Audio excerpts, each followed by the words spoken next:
Came out a moment ago, we had a marching band. That has been kind of an inside joke for a couple of years because of what happened in February of 2020. We are live in New Hampshire when this happened.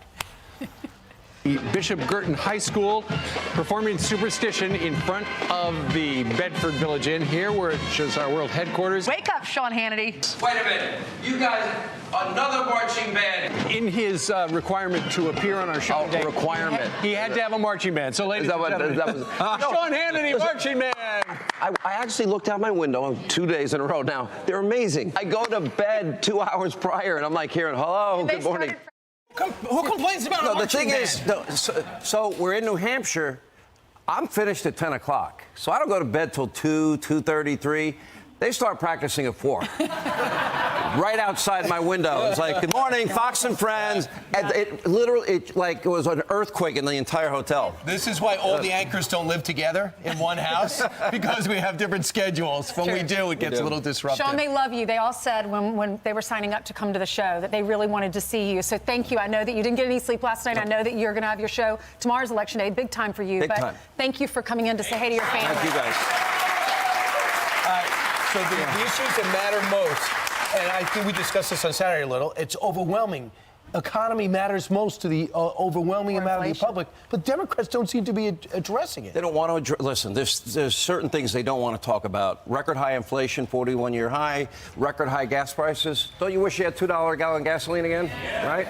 Okay. Inflation, 41% on average. That works out to about $7,200 annually per household in America. Right. It is killing the poor. It is killing the middle class. It is killing people on fixed income.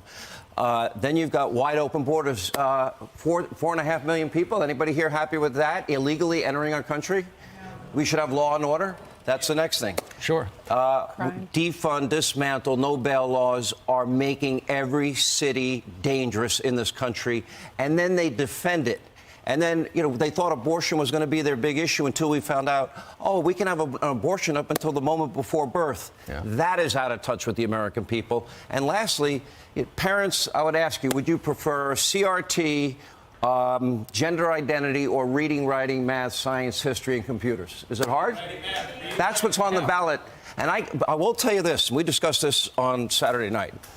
If you go back to 2016, Donald Trump won 3 swing states by a whopping 77,000 votes combined. Mm-hmm.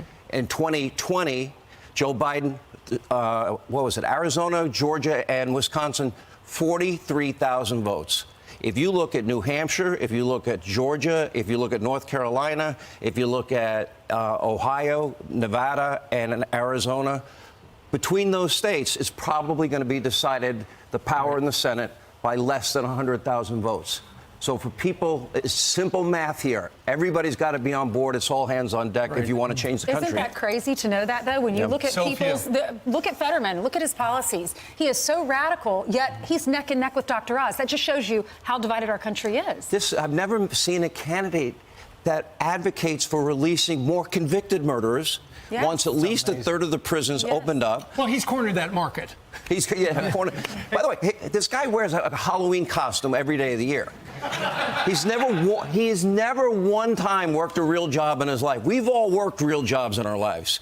And I call him a trust fund brat in a hoodie. It's a costume. He's never had a real job. Right. He's lived off mommy and daddy, got a home from his sister for $1. I wish I had that deal.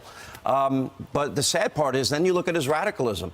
Heroin injection sites, safe ones for the people of Pennsylvania, the taxpayers pay for it. How about fracking? Moratorium on fracking, no restrictions on abortion. No doubt that's why so many people are motivated to vote. That's why the early voting numbers are through the roof. That's why our live studio audience has questions right over there on the wall side. Stephen, where's Stephen? Give a wave. All right. Stephen, what's your question for Sean Hannity? Hey, Stephen. Good morning, Mr. Hannity. Do you think in 2024 that Governor DeSantis is going to run against President Trump and will end their bromance? President Trump last night endorsed, I thought, enthusiastically Ron DeSantis. Listen, can we please get through 2022? We got an election tomorrow. I think that'll sort it out. I think at the end of the day, the American people will decide. I will say this. Donald Trump's policies worked. They work phenomenally well. Our border was secure. We were energy independent. We were a net exporter of energy. Prior to COVID, we had record low after record low unemployment. The world respected this country. And I think that those policies work. If we implement those policies again, we'll be successful again. Tom Cotton says he is out.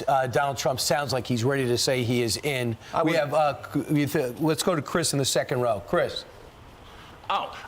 Thank you, Sean. Thanks so much for coming today and for speaking with us and everything you've done for the past years you've been in media. So we lost Rush Limbaugh about a couple of years ago. Actually, he passed the same way my father passed, lung cancer. But what do you think is one thing that you've learned from Rush Limbaugh that's helped you in your career? Boy, that's a great question. The one thing that Rush always did, he would read everything, and then he'd absorb it, and then he would break it down into the most understandable concepts so everybody got it. Like, we can read National Review and the Wall Street Journal and give you facts and figures, but how does it impact your life? And he had this connection with people. You can't replace the GOAT. You can't. He's the greatest of all time. And what I said at the time, and I'll repeat it now, is that we all have to step up and do that much more. And we've got to understand something here. One side is going to win on Tuesday, and one side is going to lose.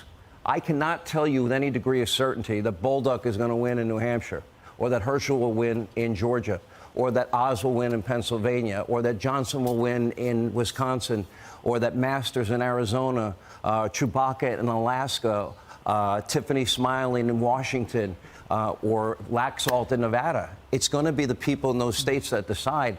However, the Democrats have screwed things up so bad, there's not one positive thing they can run on.